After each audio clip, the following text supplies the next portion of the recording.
अरे वाह, आज खाने मेरे पास खुद चल कर आ गया। अब मेरे पेट में मेरे बच्चे भी भूखा नहीं रहेगा। आज मैं इस गाय को खाकर अपना पेट भरूंगी। पूजा शेरनी की ये बात सुनकर काफी घबरा जाती है और डरते डरते बोलती है, शेरनी बहन प्लीज मुझ पे कृपया करो, मुझे मत खाना। मैं गर्भवती हूँ, मेरा बच्चा भूख से तड़प रहा था, इसीलिए मैं जंगल में हरी भरी घास खाने के लिए आ गई हूँ। पूजा गाय अपने पति गोपी के साथ रहती थी।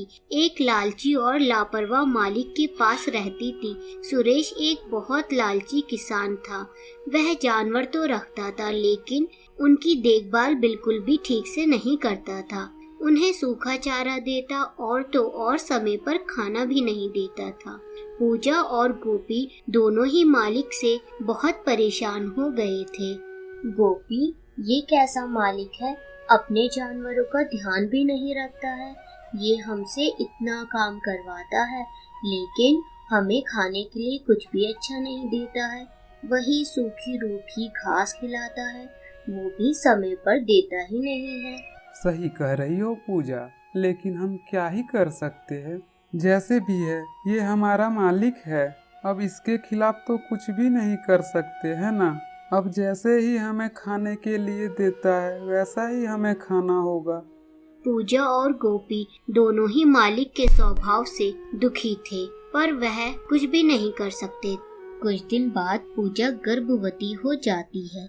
यह बात मालिक सुरेश को पता चलती है कि उसकी गाय कुछ दिन बाद दूध देने लग जाएगी। अरे भाग्यवान, सुनती हो, हमारी गाय पेट से है। अब हमारी गाय कुछ दिन में दूध देने लग जाएगी और हम बहुत सारा दूध बेचकर पैसे कमाएंगे।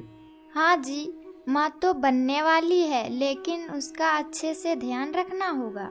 हमें उसे अच्छा अच्छा चारा खिलाना होगा, तब वह तंदुरुस्त होगी और ज्यादा दूध देगी। अरे कोई जरूरत नहीं है, जैसे चल रहा है वैसा ही चलने दो।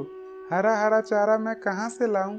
मेरे पास इतना पैसा नहीं है जो मैं इसे हरा हरा चारा खिला सकता हूँ, और ये तो ऐसे ही दूध देती है। पूजा और गोपी दोनों सुरेश की बात सुन रहे होते हैं। पूजा कहती है, गोपी ये कैसा इंसान है, इसको इतना भी नहीं पता कि गर्भवती का कितना ध्यान रखना चाहिए। और इसकी पत्नी इसे इसीलिए ही समझा रही थी कि वो भी एक औरत है, वह भी जानती है औरत की पीड़ा, पर ये मालिक है कि समझने को तैयार ही नहीं है। कुछ इंसान ऐसे ही होते हैं पूजा, जानवर की तो छोड़ो, वो इंसान की भी कदर नहीं करते। इसे गर्भवती का मतलब ही नहीं पता। हाँ, इसे नहीं पता एक औरत या जानवर जब गर्भवती होती है तो वह किस पीड़ा से गुजरती है और उसके खाने पीने का कितना ध्यान रखना चाहिए। इसे नहीं पता, तभी तो शायद आज तक ये बेऔलाद है। तुम चिंता मत करो, मैं पूरी कोशिश करूंगा कि तुम्हारे लिए रोज कुछ ना कुछ नया चारा लेकर आऊं। जब मालिक मुझे खेत पर ले जाएंगे तो मैं तुम्हारे लिए हरा हरा चारा लाऊंगा। गोपी ऐसा ही करता है। जब सुरेश उसे खेतों पर ले जाता है तो वह सारा काम खत्म करके थोड़ा थोड़ा हरा चारा इकट्ठा करता है और रात में पूजा गाय को लाकर दे देता है। गोपी, ये तुम जहाँ से चारा लेकर आते हो वहाँ से मालिक भी तो हमारे लिए चारा ला सकता है। देखो ना, मगर मालिक को हमारा जरा भी ध्यान नहीं है। मेरे पेट में तो बहुत दर्द होता है ये सूखा चारा खाकर। इसमें हम क्या ही कर सकते हैं पूजा, हम तो एक जानवर हैं, हम तो बस सहन कर सकते हैं, हम इसके अलावा कुछ नहीं कर सकते। आप चिंता मत करो, सब सही हो जाएगा। हमारा बच्चा सही सलामत इस दुनिया में जरूर आएगा। लेकिन पूजा सूखी घास खा खा कर अपनी तबीयत धीरे धीरे खराब कर लेती है। फिर एक दिन गोपी मालिक के साथ खेत पर जा रहा था। तब पूजा गाय सोचती है, मुझसे अब और सूखी घास नहीं खाई जाएगी। एक काम करती हूँ, आज मैं खुद ही ताजी घास खाने चली जाती हूँ। मालिक के आने से पहले ही घर लौट आऊंगी। पूजा वैसा ही करती है। वो अकेले ही जंगल की तरफ चलना शुरू कर देती है, पर तभी उसे एक भूखी शेरनी मिल जाती है। अरे वाह, आज खाने मेरे पास खुद चलकर आ गया।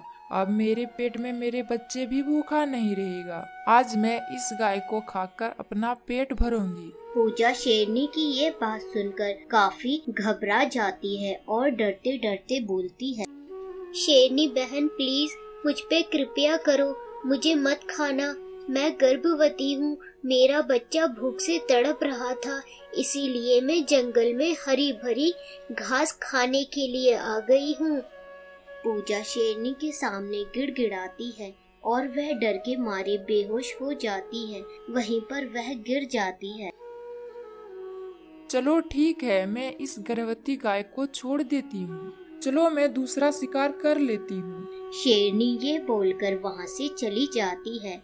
फिर पूजा किसी तरह अपने घर वापस जाती है, लेकिन उसकी तबीयत काफी खराब हो चुकी थी। यह देखकर उनका मालिक एक डॉक्टर को लेकर आता है। अरे सुरेश, क्या तुम अपने गाय को खाने पीने का बिल्कुल भी ध्यान नहीं रख रहे हो? इसमें बिल्कुल भी ताकत नहीं है। ये बच्चे को जन्म कैसे दे पाएगी? बच्चा पैदा करने के लिए शरीर में तो ताकत होनी चाहिए ना। अगर ऐसे चलता रहा तो ये बच्चे को जन्म नहीं दे पाएगा और ये गाय भी मर सकती है। गोपी डॉक्टर की सारी बातें सुन लेता है और वो ये सब बात सुनकर आग बबूला हो जाता है और गुस्से से बोलता है, मालिक, ये सब आपकी वजह से हो रहा है। आपको जरा सा भी एहसास नहीं है कि आप कितनी बड़ी गलती कर रहे हैं। आप हमेशा हमें सूखे चारा खिलाते थे, लेकिन हमने कभी शिकायत नहीं की। पर अब तो आपको पूजा का ध्यान रखना चाहिए था। तभी पूजा दर्द के मारे भगवान से प्रार्थना करती है, आह आह भगवान, मेरे बच्चे की रक्षा करना, इसे कुछ मत होने देना। डॉक्टर की बात सुनकर उसकी पत्नी को बहुत दुख होता है। हे गोमाता, मुझे माफ कर दो। मेरे पति ने तुम्हारी पीड़ा को नहीं समझा।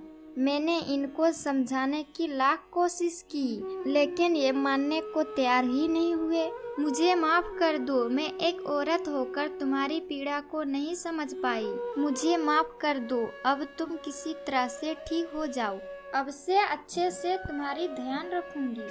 हे भगवान, हमसे बहुत बड़ा गलती हुआ है। अब मुझे अपनी गलती का एहसास हो चुका है। पूजा, अब तुम ठीक हो जाओ। मैं तुम्हें और गोपी का बहुत ध्यान रखूंगा और अच्छा अच्छा चारा भी दूंगा। दोनों पति पत्नी पूजा की अच्छे से ध्यान रखते हैं और डॉक्टर से उसका सही से इलाज करवाते हैं।